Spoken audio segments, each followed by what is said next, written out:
Howdy everybody, here to do sort of a rambly video again like usual. This one I'm going to be planting Potawatomi tribe. I'm sure I butchered the pronunciation, but they're from Michigan. Potawatomi tribe rabbit beans is what these are called. They're, some of you may have already noticed or guessed, a bit unusual because these are black-eyed peas or cow peas. They're not a North American native species, so the fact that they are a Native American variety is a very unusual detail. But I think they are very pretty looking. They're not huge, but they're not small. And for those of you who know much about black-eyed peas, they're supposed to be heat-loving southern peas. They love the hot temperatures and everything. So the fact that they were growing them in Michigan means they're adapted for a cooler, shorter season. And they grow amazing here in central Indiana. Probably one of my favorite climbing bean varieties for dry beans. I planted 4 plants last year among my trials for all sorts of oddballs. And of those 4 plants, I got over 100 dry beans. So again, really exceptional plant. I'm a huge fan of it. And they're not even really the central point of this video, because I'm going to be talking about the basics of inoculating seeds in a more traditional setting or a traditional way. Native Americans, at least in my area, to my knowledge, didn't really just take seeds out of a jar or a pot they kept and just stick them in the ground. For religious purposes, they had dances and so many other parts of their culture that I would love to know more about and appreciate in full, but I simply don't know.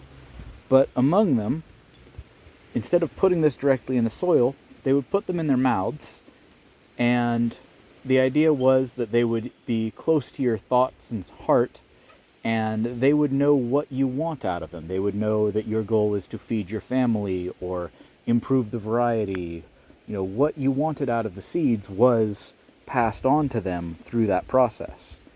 But we also know from a scientific point of view, the enzymes in your mouth help break down the seed coat, and the moisture helps start to germinate the seeds, and the bacteria may even help inoculate the roots with the bacteria that they would need to have healthier soil and healthier life.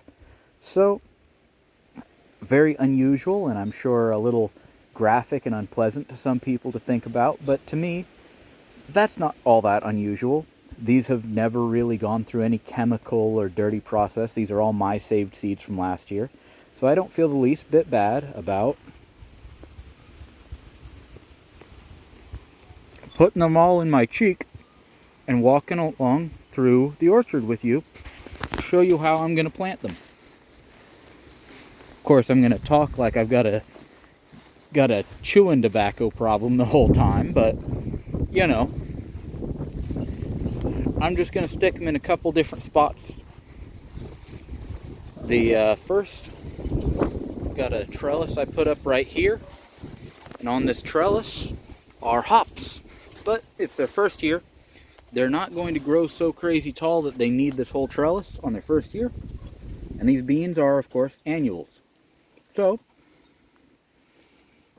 again, I apologize if it's graphic, but you can probably see there's some spit on that bean. And I'm just going to go up to the wood chips and push them aside, push the bean down under the chips. There's one. And that can climb up this trellis. I suppose I should have specified these are climbing beans, not bush beans. They climbed up my apple trees last year quite well.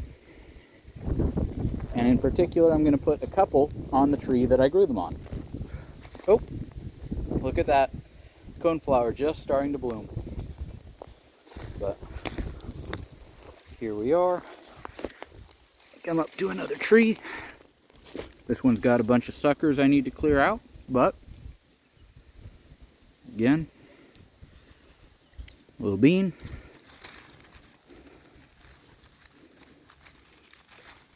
Stick it down low, throw some mulch over it,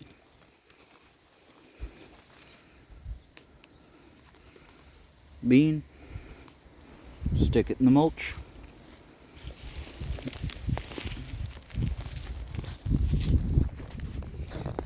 Alright, next tree we walk up to is actually going to be the tree I planted them on last year.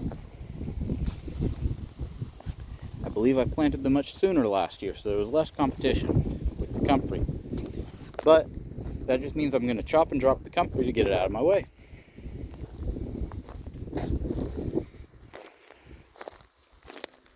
I'm, as I'm sure you all are aware, a big fan of comfrey. Sorry for the shaky camera.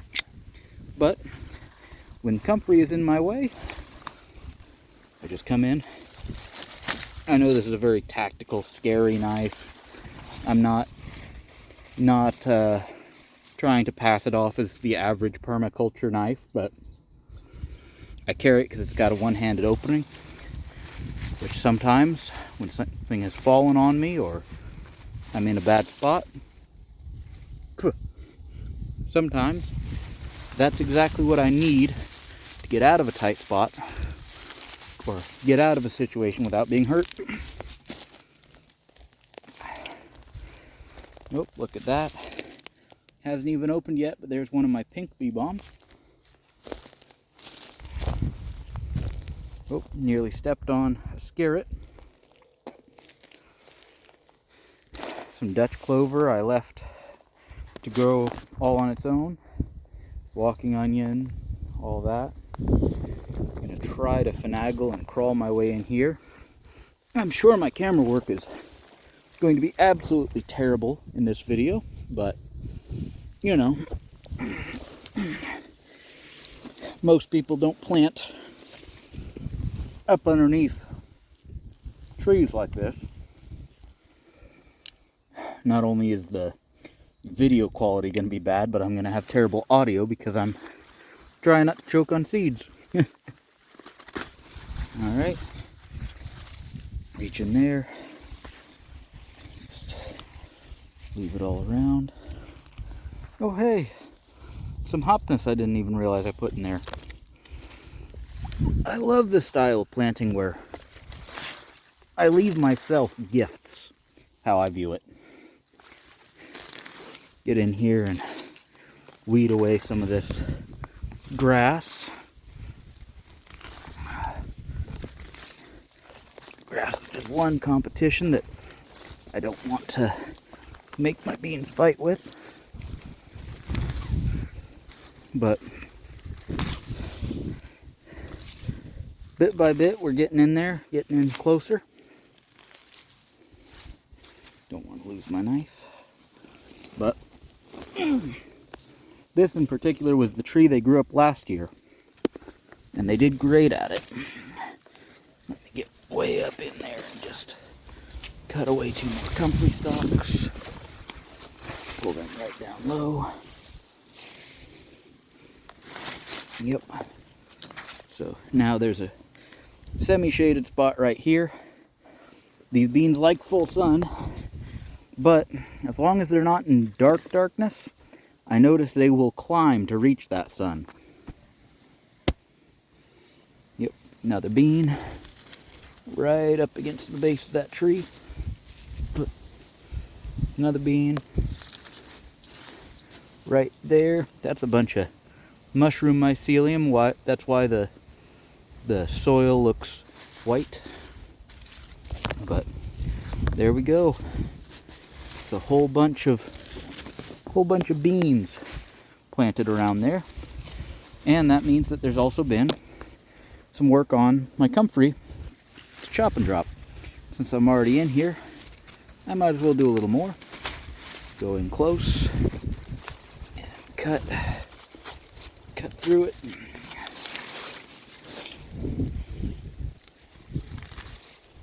Yep. One more spot that I think it needs to go. Oh, I disturbed a whole bunch of bumblebees. I'm sorry, buddies. But, oh, and apparently I bruised my bee balm just gently because I can smell that wonderful, like Earl Grey tea scent in the air. Again, it's in the mint family, so it does have a whole lot of smell elements to it. But there's the area now. A lot more airflow and openness. There's still a comfrey stalk up there to feed the bees, though they won't need it for much longer with that bee balm coming in. The same type of bees seem to like it pretty well. Stepping in over here. Sorry, that wind is intense. Stepping in over here. Good King Henry. Asparagus that's been blown over. We have very intense wind here.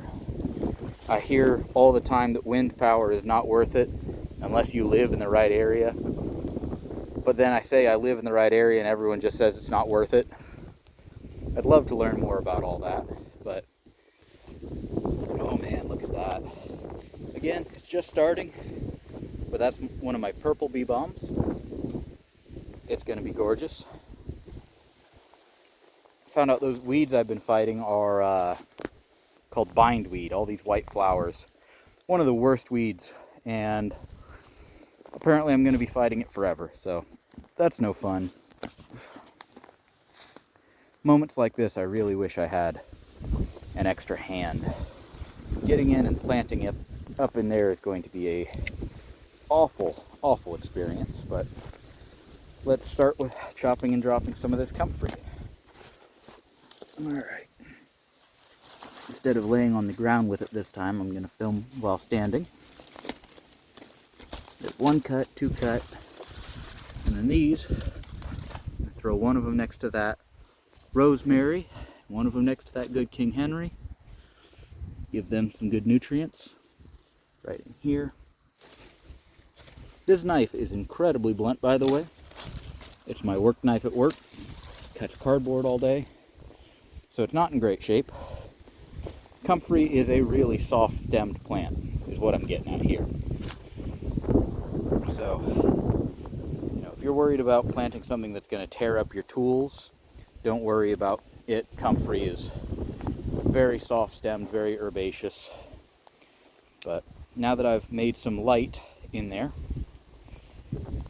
just step carefully to make sure I'm not crushing anything. I'm going to throw some seeds down. Just spit a few out. And then right up on the base.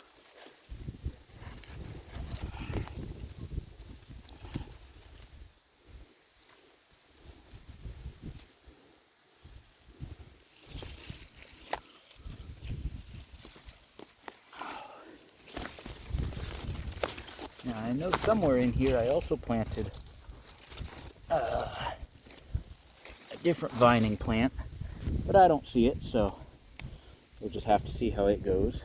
But yep, just threw a few beans next to that tree. They climb trees quite well in my experience, or I wouldn't be spending so many on trees. Most beans do not do so well on trees. Alright. Gonna start walking back this way. Some raspberries, some walking onions. And then over here there's a Palmaria or something like that. It's a lungwort. It's a hosta. Sweet woodruff. Tomato. Myoga ginger. Some grass I keep trying to pull and failing to pull. That looks like hopness, that vine. So I'm going to keep walking this way. Lots of sunchokes, lots of comfrey. There's some kind of currant. Fresh thyme right there. Now, same as I've been doing. A lot of this comfrey has already spent all of its flowers. Oh, don't know if I'll catch him, but there is a bumblebee bee. There he is. Yep, I do like bumblebee bees, so I'm sorry to say I'm going to have to cut this, but cutting it will also encourage it to send up a new flower stalk, because these flowers have mostly spent. I should have cut it more often for its, what's the word, fertilizing benefits, but I'm not chasing the highest efficiency in my garden. I like efficiency, but I'm not out here like, oh God, I lost 10% of my potential maximum inputs. That doesn't stress me out. But just cut a couple of those branches. The bee only just now left, so didn't even seem to upset him that much, or her. They're hers. Right there. Again, pretty bean. And just set it on top of the soil. Another one. Set it on the soil. Bury it under some mulch. That's how I do it. And another detour, I just noticed I spread some wildflower seeds this spring. Haven't done much to them. Don't know what any of these are, but they are pretty. Very pretty. So someone might be able to tell me what all those were. In the meantime, over to the next tree. This one's got a whole lot more plants around it that I'm not as willing to cut. So I'm not going to put any on this one tree. But this post has a tomato to grow up it. There's no reason that tomato can't be cooperative with this one bean. And so that bean's actually going to be one of the only ones under actual soil. Most of them are under mulch. There we go. Got another tree. My pretty beautiful eastern bee balm. That's what that one's called. It's a wild variety. Asparagus, garlic. A lot of life in this area. So I'm going to step in past the bee balm. And I'm going to, again, up against the base, just start putting little seeds.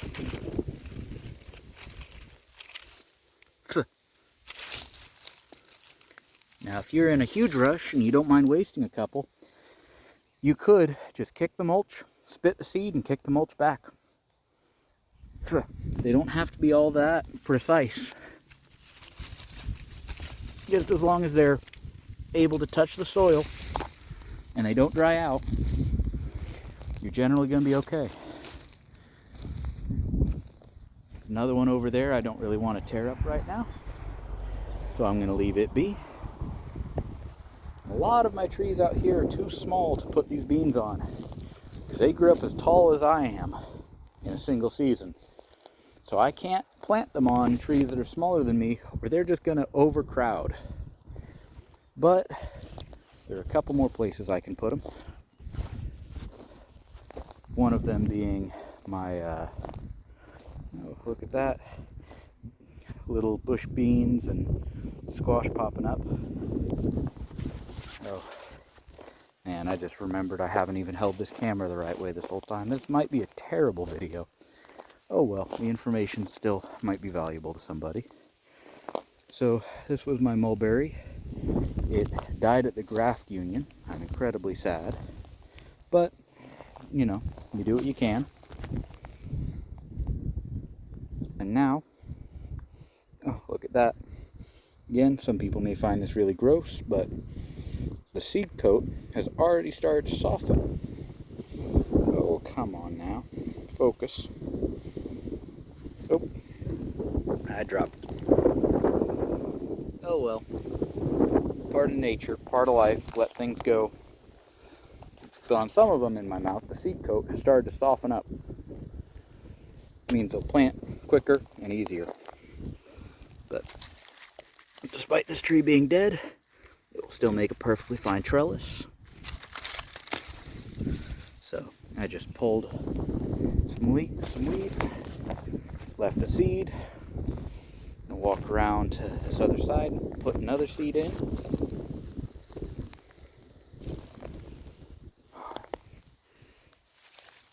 For those of you unawares about the fact that I have a beard, I do, and it is sometimes getting in the way of this. So that's something to have a heads up on. Have a video on weeding. I cleared out this area and this plant's clearly doing much better for it.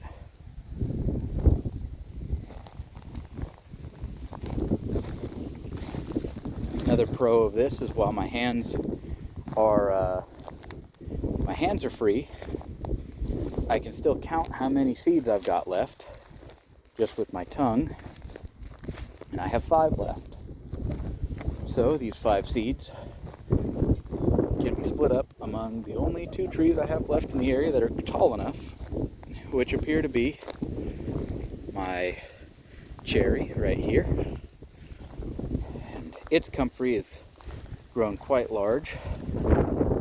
On the fence about whether or not I actually want to cut it down yet, but meant to spit out 1 seed, but I got 2. I take that sort of thing to be a bit of a recommendation from the universe. Pull this stuff apart, put that seed right in there, push it down until I feel dirt, and the other one, we'll step around and do the other side. Try this bee balm, I guess.